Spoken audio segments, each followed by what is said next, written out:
with that, you have to be open to the fact that, all right, if I teach other people how to do this thing, I'm hoping they can do it better than me because that's less work. Or they can do it at either 70% of me because what I'm doing, the brain behind what I'm doing, it took me to do it. But I'm putting in a system in play that anyone can do so I can leverage myself out.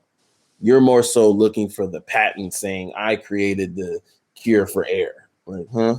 The cure for air.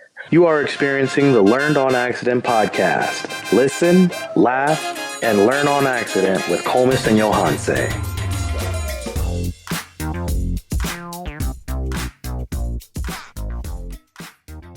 Welcome to another episode of, what is the name of our podcast?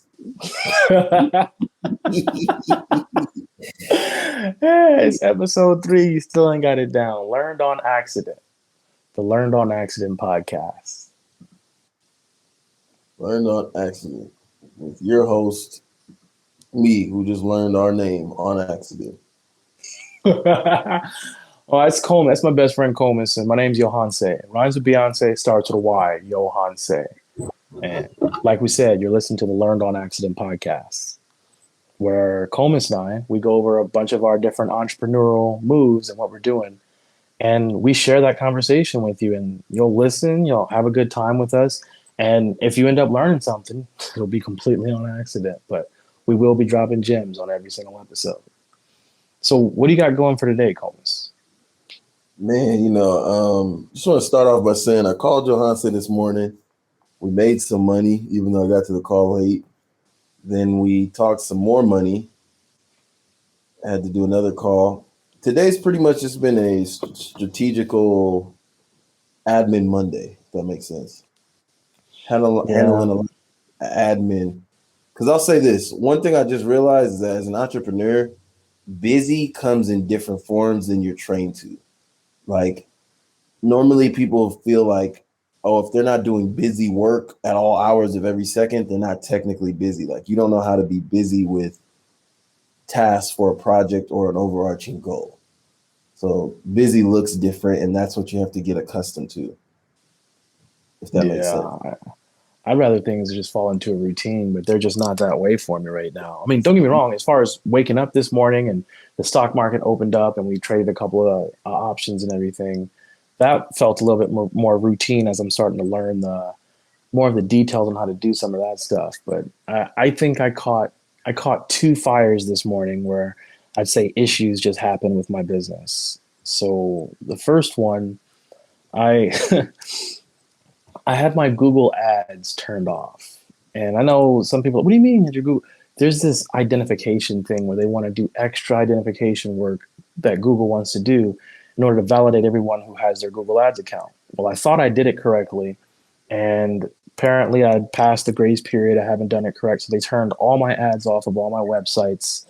And this morning I was supposed to meet with a new member of the team to go over some new ad campaigns that we wanted to start running. And that meeting got canceled because someone had some emergency pop up. But even if it didn't get canceled, we probably would have walked into the account early that morning and just seen, hey, all of our ads are turned off and we don't have access to even run new advertisements. So why are we even in this meeting right now? So small fires. Kind of worked itself out. You said, but it worked itself out? Yeah, because you weren't. Not yet. Oh, well. Not yet. No, right now, as it stands, I have no ads, no new traffic coming to any of my websites, into my not grabbing any more sales at this point, and it's super frustrating. And yeah, it's not. It's funny that you said that, because the agency I'm working with for my VA just hit me up and they said, sorry for the delay. If you want an agent replacement, we're open to it. And low key last week, I was like, yo, I kind of just want to switch agents because this is taking it way too long. So now I'm going to let them know, hello, yes, I'd like an agent replacement. It just hit me because you said you were like trying to pay for VA and everything. And I kept thinking, like, what is he talking about? I'm supposed to know, but it's your virtual assistant, right? Yes, sir. See, I get it now. Before I was like, what is he keep saying VA? He wasn't even in. What are you talking about? But so how's the virtual assistant going for you? So here, Have they done anything? I know you're saying it's not going no, how. they haven't. So the thing is like the place has to. You pick the person, then that place has to have them pass like their own onboarding, like to make sure they're ready to get on the phone. So they have to do their training on Mm-hmm. top of whatever else you want them to do. So currently, the one I have, she hasn't been able to pass training, and it's been like almost 2 weeks. And then like, I sent them material and they're like, yo, she's still having trouble. And then I heard her voice and I was kind of like, yo, this isn't what I thought it was gonna be. Her accent's So too heavy. yeah, it was way too heavy. The thing is, on the audio track they sent me, she sounded cool. You know what I'm saying?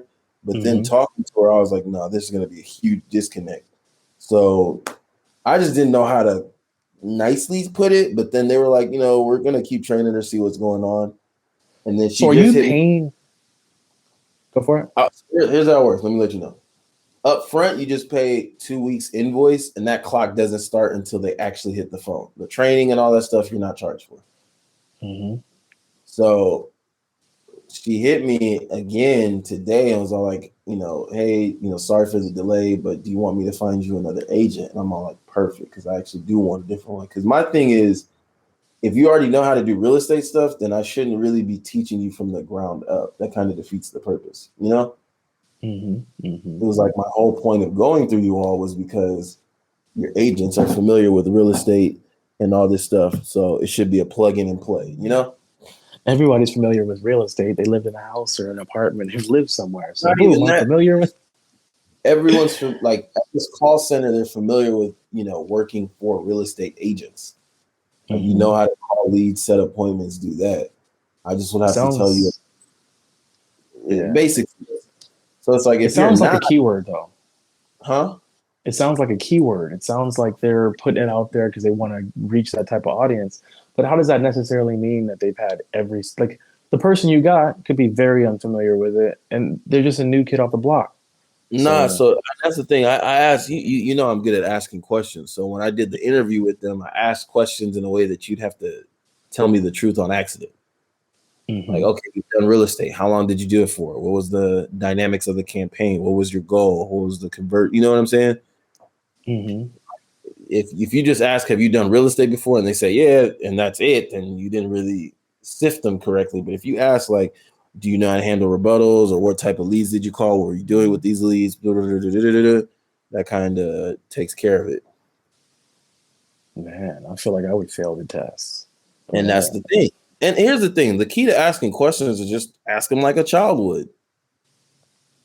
Really? Okay, what's this? Okay, well, how does it work? Well, why does that do that? Well, what did you get when you did this? Well, just that's it. Mm-hmm. It's And these are simple, but it's not easy to know if you don't know. So that is a skill I had to learn how to pick up. so these are all people from the Philippines that are the virtual assistants for Yes, this sir. company. Yes, sir. I've And never same with looked my into having cousin. a VA. He uses VAs from the Philippines as well. Mm-hmm. And he's had a lot of success with it. And even with one of my other courses, they they know what they're doing. I just didn't want to get tripped up off the English thing. Like some people are better than others, and they just Yeah, that's the thing, because it's like, unfortunately, what kind of society we live in. If you pick up the phone and it's a telemarketer and the English is kind of off, you're turned off right away. Now, on the other side, if I got numbers to, more ethnically diverse areas like, Philippine areas or just Asian areas, and then put it to work, that would work. You feel me? Mm-hmm. Mm-hmm. But then the disconnect would be is like they would assume that me, the agent, is also of the same ethnicity. So it's a lot, but for the most part, Philippine people are pretty solid. And yeah. Dang. That's just another tool I'm not using. It feels like there's a million tools that you can use in business, and it's like learn about every single one of them to use them well. But Well, your problem is this. The one thing stopping you from automation is how do I say this? You're the guy who invents something or makes something and says, I'm the only one that can do this, and I don't trust anyone else to do this because they're not going to do it as good as me. I'm more so on the, here's how you cut out a piece of paper. I'm going to hand everyone scissors, and I need everyone to do this, and the bad ones will work out. and moving on. I'm more so automation. You're looking for perfection. Yeah, And the thing it's is, a huge problem. with that, you have to be open to the fact that, all right, if I teach other people how to do this thing, I'm hoping they can do it better than me because that's less work. Or they can do it at either 70% of me because what I'm doing, the brain behind what I'm doing, it took me to do it. But I'm putting in a system in play that anyone can do so I can leverage myself out. You're more so looking for the patent saying I created the cure for air. Like, huh? The cure for air. Uh, have you read any good books recently, man? You know what? Let me check my Audible library because I just put a couple in. My boy told me to check out the Four Agreements. I'm about to check that out. Then there's another one I just started. I think it's called A Guide to Rational Living that I have to start. Another one would be so anyone who feels like that they grew up trying to be a nice guy, you're like, oh, I heard that dudes are jerks to women and I just kind of want to be different.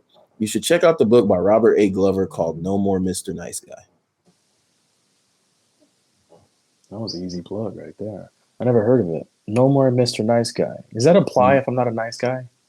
Yes. Okay, because it's like I've never had that issue. I've heard other people having that issue. It's like it's just not mine. And the thing is I didn't think it applied to me, but it applied to me at a point in my life and uncovered some unconscious. That's what I was about to ask you. I was like, how does that book apply to you? Like, of all people, to like, and I'm like, I don't see you as the I'm gonna appease everybody, and that's not even who you are. So I was wondering why you were recommending or even saying you read that book. So because that book helped me graduate from that level of my life to who I am now, to where I'm more comfortable with what I want to say and my desires and things like that. So at one point in time, I was that type of person who was just, especially in relationships, I would go along to get along to be the nice guy. And then, you're trying to be nice. All of a sudden, you don't get what you want. You explode, not in any violent or anything like that, but, you just get upset. And it talks about, are you the type of Mr. Jekyll, Mr. Hyde type guy to where everything's cool, but because you've been bottling up what you wanted to say or covert contracts and things like that, you end up having these, fits of anger. And, it's all like what people describe you as, when he's cool, but when he's angry, it's like a whole different person. It's like, you're a nice guy. Like buttholes, to be, air quotes, they don't have those problems because they're open and upfront about what they want. They're communicating better. You know what I'm saying? They're not assuming people operate at the same way as them, and they know how to communicate that in a more effective manner. They're more assertive, things of that nature. So I recommend that book because, like I said, say the title again. No More Mr. Nice Guy by Robert A. Glover. It'll help you, if that's who you are, it'll help you kind of beat that out of your system. And if you have any leftover unconscious traits from being that person at any point in your life, I think it'll help sweep house on it. Bomb. You ever okay, you know how people say, oh, I'm a natural giver? That's a load of crap. And when you really dig down to it, what they're saying is I'm going to give you this in hopes that you give me what I really want. It's manipulation. Sounds like it. Sounds very manipulative. It's exactly what it is. Then you get the people who are like, well, I give you all the time and you never give to me. It's like, hold on. What you're doing is a covert contract. You're not giving for the love of giving, because somebody who's a giving is not keeping track of it. They're just like, bro, I don't even care, But when you're giving and then you complain about, oh, it hasn't been returned, what you're expecting in your mind, you think, well, I give and I give, so I should receive at some point. That's a covert contract. It means they're agreeing to these terms, but don't know they're agreeing to these terms. And that's manipulation. It's best that you say, hey, I'm giving, but I expect to receive. That way the person taking understands what they're getting into and they can just say no or tell you, hey, if that's the case, I don't want it. So up front, I'm going to be like, hey, I'm giving you this and I expect that I'm going to get $1 million back. Like, maybe not that exaggerated, but like, is that the level that you? That's exactly what it is. Like, hey, if I take you on a date, I'm expecting you to be my girlfriend. It's like, yo, no, that's not what it is. Okay, well then, one, I need to reevaluate my expectations of other people. Glad I said it out loud because this could have went hilariously left. You get what I'm saying? Mhm. Like you got guys that are like, well, I thought she was supposed to, I thought we were supposed to, or he's my friend and I always take him out to lunch. How come he never pay? It's like, bro, we didn't have that agreement. You didn't put that on Jump Street or Front Street. So, and starting this podcast, I should have told you, hey, Kolmus, I want to start a podcast. And even though I'm giving you all these, well, I'm not giving you anything that wouldn't already, this conversation, but like Yeah. what I expect out of this, well, I mean, I expect to be entertained myself, but I mean, I expect that somebody else is also going to be entertained and get some value out of the same conversation. So if I say that and no one's ever, finding value from it, I don't get it. Like, is that when your expectations aren't met? Is that an upfront thing that you confront them with, or is It's it? so like the book is definitely talking more on a relationship level because it's like you got a lot of guys who think that being a nice guy is the end all be all. Their needs don't get met, and they end up just being frustrated and pissed off and lied to. So it's on a relationship level.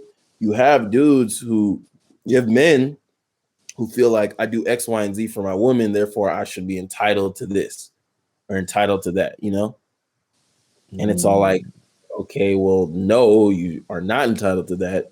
2, did you ever have this conversation with your partner? 9 times out of 10, you didn't. And 3, you need to learn how to communicate what it is you're looking for and see if that person can meet your needs. You feel me? Versus you're throwing a tantrum because the fork dropped when really you're just all like, my needs haven't been met because I sent all these covert contracts and you didn't know about them. And I'm mad you couldn't read my mind.